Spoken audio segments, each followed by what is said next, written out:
नमस्कार, trends and trolls के इस अंक में आपका स्वागत है। आइए जानते हैं बीते सप्ताह कौन सी खबरें रही सुर्खियों में, सोशल मीडिया पर किसकी हुई आलोचना और किसने जीता लोगों का दिल। बॉलीवुड एक्ट्रेस कंगना रनौत बीते सप्ताह आजादी को लेकर दिए गए एक बेतुके बयान की वजह से सोशल मीडिया पर सबसे ज्यादा ट्रोल हुई। कंगना ने अपने बयान में देश की आजादी को भीख में मिला हुआ बताया और कहा कि असली आजादी तो 2014 में मिली है। कंगना के इस बयान को लेकर सोशल मीडिया यूजर्स काफी भड़के हुए हैं। भाजपा सांसद वरुण गांधी ने कंगना के इस बयान को पागलपन या देशद्रोह कहते हुए कड़ी नाराजगी जाहिर की है और अपनी तीखी प्रतिक्रिया ट्विटर पे व्यक्त की। कंगना के इस बयान पर देश भर में हो रहे विरोधों के बावजूद उसके द्वारा माफी नहीं मांगने के बाद ट्विटर पर कंगना पद्मश्री वापस करो ट्रेंड कर रहा है और लोग लगातार अपने रिएक्शंस साझा कर रहे हैं। बात जब पद्म पुरस्कारों की निकली है तो आपको बताएं कि इस बार 9 नवंबर को कुल 73 हस्तियों को पद्म सम्मानों से नवाजा गया। इनमें मैरी कॉम, पीवी सिंधु, कंगना रनौत समेत अन्य हस्तियां शामिल थी। इन्हीं हस्तियों के बीच में शामिल हुई कर्नाटक की पर्यावरण संरक्षक तुलसी गौड़ा।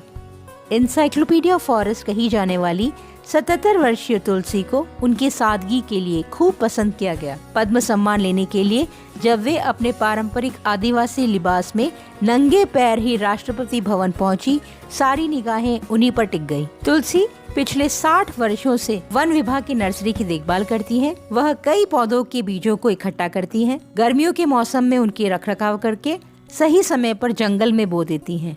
उन्होंने अपना पूरा जीवन पर्यावरण संरक्षण को समर्पित कर दिया, जिसके चलते उन्हें पद्म सम्मान से सम्मानित किया गया।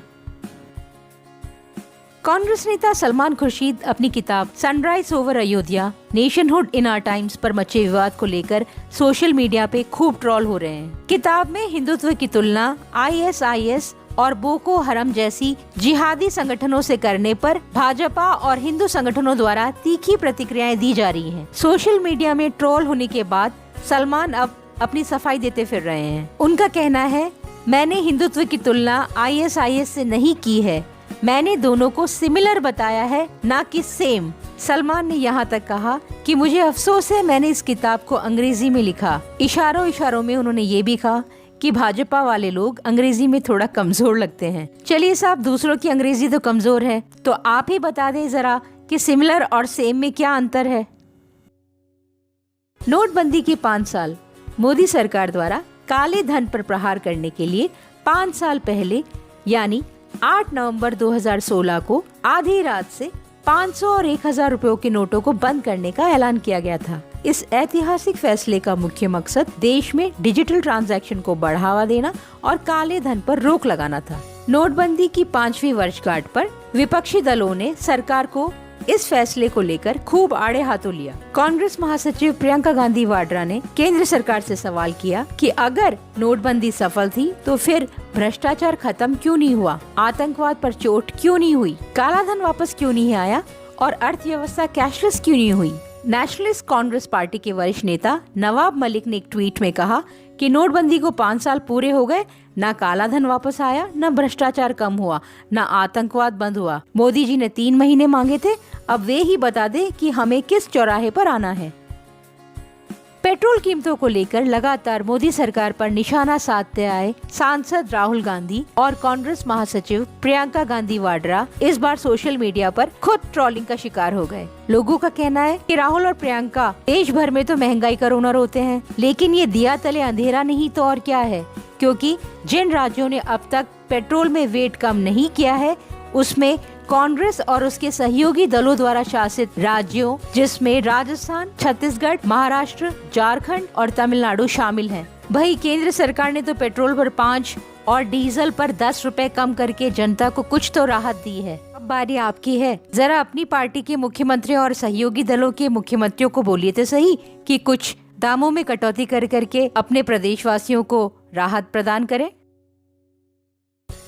3600 करोड़ रुपए के VVIP हेलीकॉप्टर घोटाले के सिलसिले में प्रतिबंधित इटली की कंपनी लियोनार्डो के साथ लेन देन पर लगे प्रतिबंध को हटाने के एक फैसले को लेकर केंद्र सरकार फिर से सुर्खियों में है। भारत ने यूपीए सरकार के कार्यकाल के दौरान 2013-14 में कंपनी के साथ सौदे पर रोक लगा दी थी। यूरोपीय एजेंसियों ने वीवीआईपी के लिए भारत को 12 AW101 हेलीकॉप्टरों की सप्लाई के लिए 3600 करोड़ रुपए के सौदे में उनकी भूमिका के लिए कई व्यक्तियों को उस समय गिरफ्तार किया था। कहा जाता है कि उस वक्त भले ही भ्रष्टाचार का मामला केवल अगस्ता वेस्टलैंड से संबंधित था, लेकिन पूरे समूह के साथ किसी भी तरह की डील को रोक दिया गया था। लेकिन अब रक्षा मंत्रालय ने इटली की कंपनी के अनुरोध और कानून मंत्रालय और अन्य एजेंसियों से परामर्श के आधार पर यह फैसला किया है कि कंपनी के साथ लेन देन से प्रतिबंध हटा लिया जाए। उत्तर प्रदेश की कासगंज पुलिस पूरे देश में सोशल मीडिया के माध्यम से खूब चर्चाओं में बनी हुई है। इसकी वजह पुलिस का कोई कारनामा नहीं, बल्कि थाने में एक नौजवान की मौत है। कासगंज के 22 साल के नौजवान अल्ताफ की पुलिस हिरासत में मौत यूपी पुलिस के लिए गले की फांस बन गई है। लड़की भगाने के मामले में अल्ताफ को पुलिस द्वारा गिरफ्तार किया गया था। कासगंज पुलिस थाने में उसकी मौत हो गई। पुलिस का कहना है कि अल्ताफ ने थाने के शौचालय में लगे 2 फीट के नल से टी-शर्ट के हुड में लगी रस्सी का फंदा बनाकर फांसी लगा ली और आत्महत्या कर ली। ये बात तो विज्ञान और जांच की समझ से भी परे है कि 5.5 फुट का आदमी 2 फुट के नल से लटक कर खुदकुशी कैसे कर सकता है। लेकिन आश्चर्य की बात यह है कि पोस्टमार्टम रिपोर्ट में भी अल्ताफ की मौत की वजह हैंगिंग बताई गई है। जहां एक और कासगंज पुलिस का कहना है कि इस मामले की निष्पक्ष जांच की जा रही है, वहीं पीड़ित परिवार का कहना है पुलिस इस मामले को निपटाने के लिए उन्हें कैश ऑफर कर रही है। मेघालय के राज्यपाल सत्यपाल मलिक किसान आंदोलन को लेकर दिए गए अपने एक बयान को लेकर सोशल मीडिया पर पिछले दिनों खूब चर्चित रहे। उन्होंने कहा था कि आज तक देश में इतना बड़ा आंदोलन नहीं हुआ जिसमें अब तक 600 किसान शहीद हो चुके हैं। एक जानवर भी मरता है तो दिल्ली के नेताओं का शोक संदेश आता है, लेकिन यहाँ 600 किसान शहीद हो गए जिस पर कोई नेता नहीं बोला। राज्यपाल ने कहा कि अभी महाराष्ट्र के एक अस्पताल में 5 से 7 लोग आग से मरे, उनकी मौत पर भी दिल्ली से शोक संदेश गए, लेकिन किसानों की मौत पर हमारे वर्ग तक के लोग संसद में शोक प्रस्ताव के लिए नहीं बोले, जिससे मैं आहत था। अब बात क्रिकेट की। T20 वर्ल्ड कप में भारत के निराशाजनक प्रदर्शन और शर्मनाक हार से आहत हुए देशवासियों को उस समय बड़ा सुकून मिला जब मुकाबले के दूसरे सेमीफाइनल में ऑस्ट्रेलिया ने लगभग हारी हुई बाजी को जीत में तब्दील कर पाकिस्तान को हरा दिया।